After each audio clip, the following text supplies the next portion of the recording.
மாவு எடுத்து இப்படி உருண்டையாக்கி அரிசி மாவும் கோதுமை மாவும் போட்டு நல்ல 3 இடியப்பம் குழைக்கிற பதத்தை குழைச்சிட்டு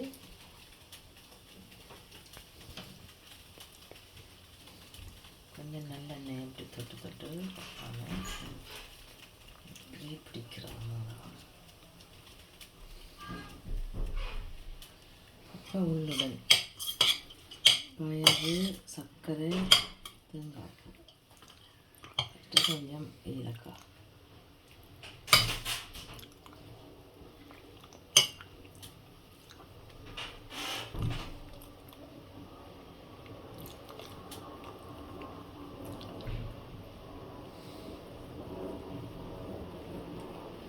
இப்படி மூடுறது.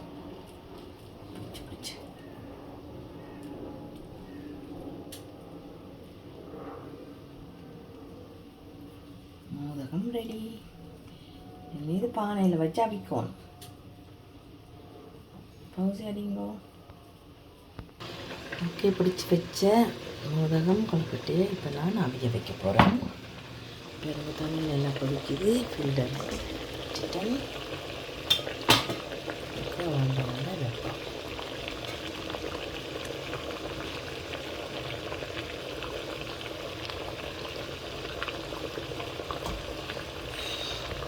கொழுக்கட்டையும் செஞ்சிடலாம். சரியா? இப்போ வச்சுட்டு நாங்கள் மூடிடுவோம்.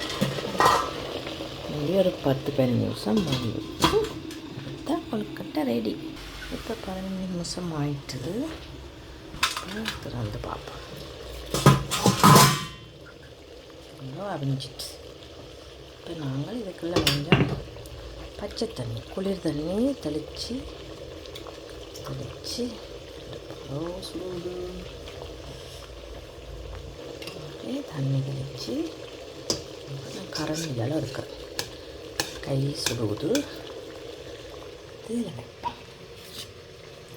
ஓகே, 2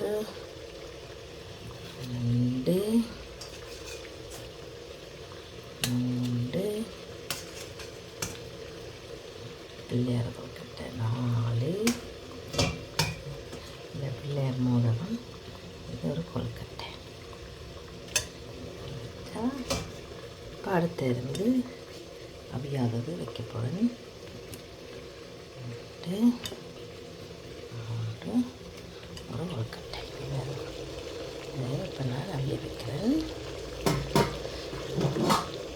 இப்போ மூடி விடுவோம். இன்னும் 15 நிமிஷம் அவியட்டம். அவிஞ்ச கொழுக்கட்டை பாருங்க எப்படி இருக்குண்டு. இப்போ ஒரு பிள்ளையார் மோதகம் கொழுக்கட்டை எப்படி இருக்குன்னு பார்ப்போம். சுடுது, அதனால் நான் இதை கத்தியால் வெட்டி காட்ட போகிறேன். ஓ பிஞ்சிச்சு தானே சாப்பிட்றது. உடன் கொஞ்சமாக டேஸ்ட் பண்ணுவோம். சுடுவது கொஞ்சம் ஆற விட்டு சாப்பிடுங்க. பாருங்க நல்லா இருக்குது. இது நான் நேற்று விநாயகர் சதுர்த்திக்கு செஞ்சது. அதில் இது 4 இல்லை. இது வந்து இன்றைக்கு நான் செஞ்சுருக்கிறேன். மிச்சம் உங்களுக்கு காட்டுறதுக்காண்டி. சாமிக்கு படைக்கிற சாமிக்கு படைச்சிட்டு தான் சாப்பிடணும். இது நான் சாமிக்கு படைக்கிற நாங்கள் சாப்பிட்றதுக்காக இன்றைக்கி செய்தது, உங்களுக்கு காட்டுறதுக்காக செஞ்சது. எப்படி இருக்குன்னு பார்த்தீங்களோ? நல்லா சாப்பிடும்.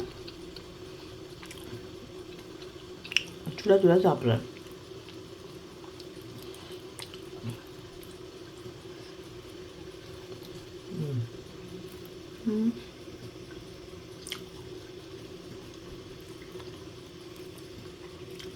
கொட்டுன்னுடுதில் இன்னும் நல்லா இருக்குது. நன்றி, வணக்கம்.